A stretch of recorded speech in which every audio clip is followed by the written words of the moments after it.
बिस्मिल्लाहिर्रहमानिर्रहीम।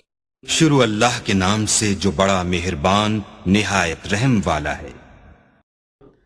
हमने ब्रेक से जाने से पहले अपनी accounting equation capital plus liabilities is equal to assets income minus expenses is equal to profit को डिस्कस किया था, और साथ ही हमने कहा था कि दूसरी इस्लामिक इक्वेशन थी अल्लाह पर यकीन प्लस अल्लाह से मोहब्बत इज इक्वल टू इबादत। तो इसमें हमने अब इसी के क्वेश्चन को हमने देखना है कि अगर कोई मिस्टेक कर लेते हैं तो फिर उसका क्या अफेक्ट होगा। जैसे अगर हमने लायबिलिटीज़ गलत लिख दी तो हमारे एसेट्स की वैल्यू गलत होगी, सही वैल्यू नहीं निकलेगी। अगर हमने कैपिटल गलत लिख दिया तो फिर भी एसेट की वैल्यू गलत निकलेगी। अगर हमने इनकम गलत लिख दी, एक्सपेंसेस तो हमने या एक्सपेंसिव गलत लिख दिए तो प्रॉफिट और लॉस की वैल्यू सही नहीं निकलेगी। तो लिहाजा एक एक चीज़ को परफेक्ट करने के लिए जब तक एक एक चीज़ परफेक्ट नहीं होगी, एक्यूरेट नहीं होगा, अमाउंट एक्यूरेट नहीं होगी, ना एसेट सही आएंगे ना प्रॉफिट सही आएगा। ये तो आगे अकाउंटिंग क्वेश्चन कि कोई चीज़ को हम गलत नहीं कर सकते हैं। हमने उसको अकॉर्डिंग टू द रूल जो हमारी ट्रांजैक्शंस है पूरी ट्रांजैक्शन को हमने पोस्ट करना है।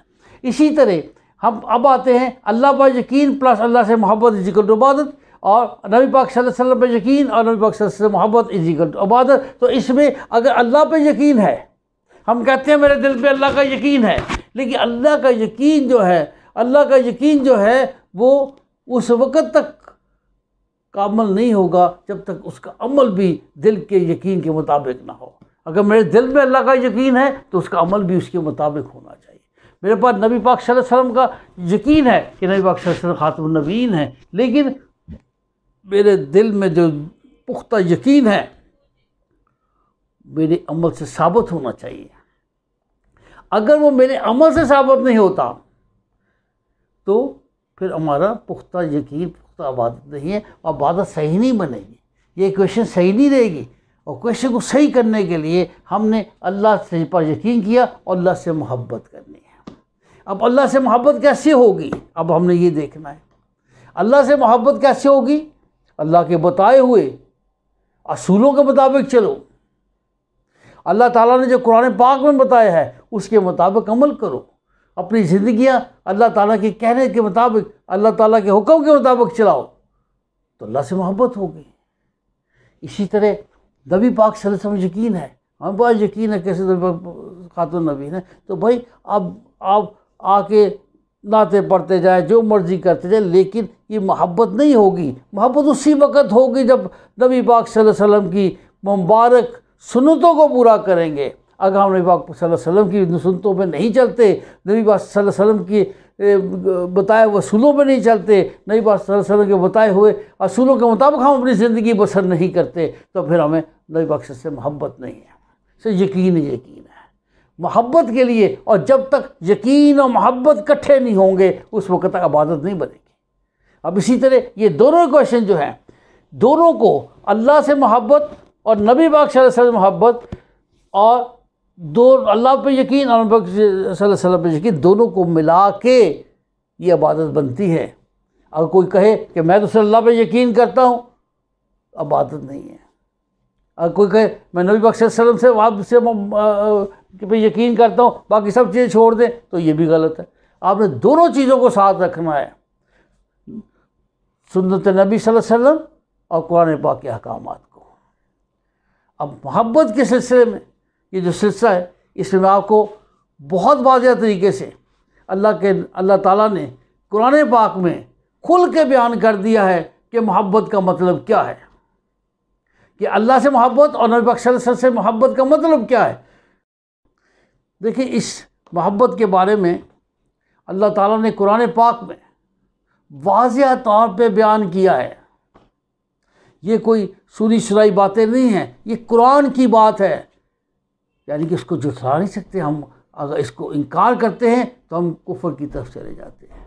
तो इसलिए अल्लाह ताला ने सूरह तौबा आयत नंबर 24 के अंदर क्लियरली बताया है और कहा है, मोहम्मद मुस्तफ़ा सल्लल्लाहु अलैहि वसल्लम से कह दीजिए कि अगर इनको अपने बाप, बेटे, भाई, बीवी और बीवियों के लिए शोहर और तुम्हारे रिश्तेदार, माल जो तुमने मेहनत से कमाया है, तिजारत जिसे तुम्हारे नुकसान का ख़तरा है तुम्हें, मकानात, महालात जो तुझे बहुत पसंद हैं।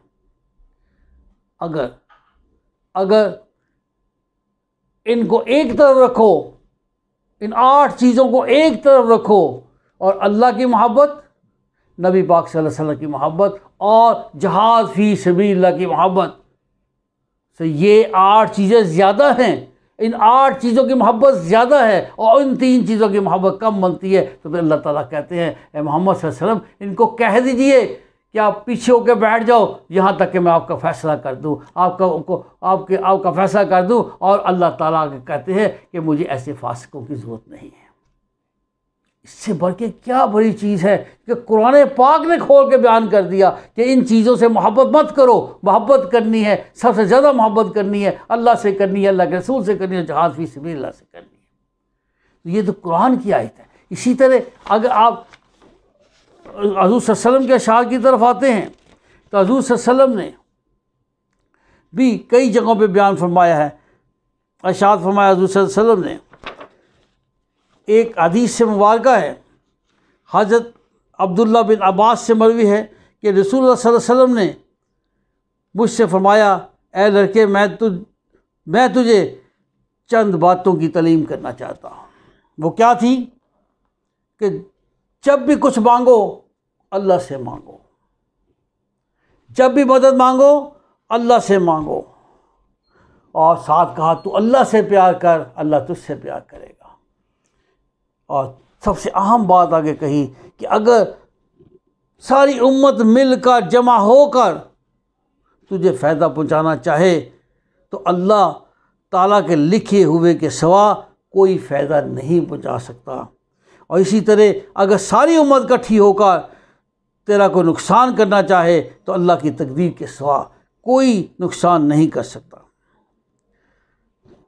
तो इसलिए ये बातें नबी पाक सल्लल्लाहु अलैहि वसल्लम ने बताई, जिसमें एक बात बड़ी नोट करने वाली है, और वो ये है मेरे बच्चों, वसीम सुन, ये बात बड़ी नोट तलब है, सोचने वाली है कि मांगना है अल्लाह से मांगना है, मदद मांगनी है अल्लाह से मांगनी है। जब अल्लाह पे पुख्ता यकीन हो जाएगा, ये तकवे की बात है, जब अल्लाह पे पुख्ता यकीन हो जाएगा कि मेरे अल्लाह के सिवा कोई मेरी मदद नहीं कर सकता, तो आपके अंदर वो एक चीज़ पैदा हो जाएगी, एक जज्बा पैदा हो जाएगा, अल्लाह से मोहब्बत का जज्बा पैदा हो जाएगा। जब हम सब कुछ अल्लाह के लिए कुर्बान कर देते हैं, हम अल्लाह पे छोड़ देते हैं, अपने आप को अल्लाह पे छोड़ देते हैं, तो अल्लाह ताला भी आपकी मदद फरमाते हैं। वो कैसे है कि जब बंदा इस तरफ निकल आता है, अल्लाह से मोहब्बत करता है, तो फिर इसी तरह अल्लाह ताला भी आपसे मोहब्बत करते हैं। एक और हदीस से मुबारक है कि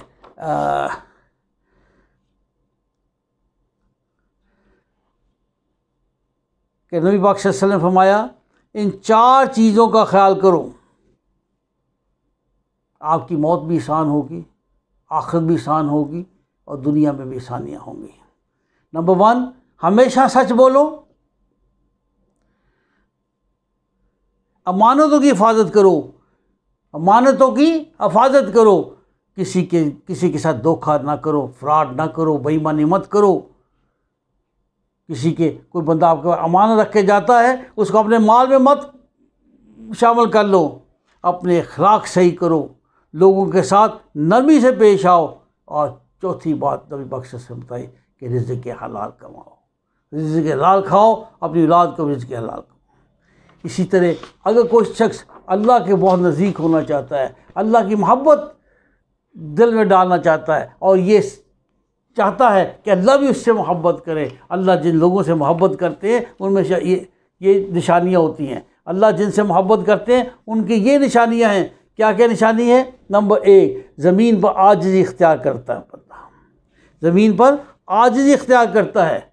अगर उसके साथ कोई ज़्यादती करता है तो उसकी ज़बान में उसका जवाब नहीं देता। रात को कुछ पहर में उठता है जब दुनिया सो रही होती है, लोग सोते हैं और गर्म बिस्तर के मज़े ले रहे होते हैं। ये शख्स उठता है अपने अल्लाह की याद के में, और रात को के किसी पैर में भी उठ के सजदों में जाके दुआएं करता है, अल्लाह ताला से माफ़ियाँ मांगता है, अल्लाह के दिए हुए का शुक्र अदा करता है। ये वो वक्त होता है जब अल्लाह का उसका रिश्ता बहुत करीब होता है, अल्लाह बहुत करीब होकर उसकी बातें सुनता है और उसके अंदर अल्लाह की मोहब्बत पैदा होती है। जब रात को, सर्दी की रातों को उठना पड़ता है तो रात को तहज्जुद के वक्त वही उठेगा जिसके दिल में अल्लाह की मोहब्बत होगा। तो आगे चल के वो अल्लाह ताला कहते, अल्लाह की नाफरमानी नहीं करते, ये लोग बेहयाई और ज़िना जैसे काम नहीं करते, तौहीद में अल्लाह के सिवा किसी को शरीक नहीं ठहराते, अल्लाह का शुक्र और तौबा करते हैं, झूठी गवाही नहीं देते, ना हक किसी को कत्ल नहीं करते। जिनमें ये खुसूसियात हों तो समझ लो कि ये इसके दिल में अल्लाह बसता है, अल्लाह की मोहब्बत इसके दिल में है, और जिनके दिल में अल्लाह की मोहब्बत होती है उनमें ये खूबियाँ आ जाती हैं। तो आप लोग भी कोशिश करो कि इन खूबियों को अपने अपनाओ और इसके मुताबिक चलो। ये वो चीज़ें हैं जो कि अल्लाह की मोहब्बत के लिए है, कि अल्लाह की मोहब्बत जो है आपके दिल में होनी चाहिए। नबी पाक सल्लल्लाहु अलैहि वसल्लम की मोहब्बत कैसे होगी? नबी पाक सल्लल्लाहु अलैहि वसल्लम की सुन्नत मुबारक को पूरा करें। जो नबी पाक सल्लल्लाहु अलैहि वसल्लम ने कहा है उसके मुताबिक चलो, उसके मुताबिक चलो, नबी पाक सल्लल्लाहु अलैहि वसल्लम की सुन्नत के मुताबिक चलो। आपने देखना यह है कि नबी पाक सल्लल्लाहु अलैहि वसल्लम का उठना कैसे था, बैठना कैसे था, खाना कैसे था, चलना कैसे था, तिजारत के मामलात कैसे थे, बीवियों के साथ उससे सलूक कैसा था, लोगों के साथ उससे सलूक कैसा था। ये चीज़ें सीखने की कोशिश करें, और जब ये सीखेंगे तो आपको अल्लाह के रसूल से मोहब्बत होगी तो ये सीखेंगे। अगर आपके दिल में तजस्सुस है कि मैं ये काम सीखूं कि मेरे नबी पाक सल्लल्लाहु अलैहि वसल्लम ज़िंदगी कैसे गुजारते थे, मेरे नबी पाक सल्लल्लाहु अलैहि वसल्लम कपड़े कैसे पहनते थे, मेरे नबी पाक सल्लल्लाहु अलैहि वसल्लम खाना कैसे खाते थे, तो उस वक़्त आपके दिल में अल्लाह ताला के नबी की मोहब्बत पैदा हो।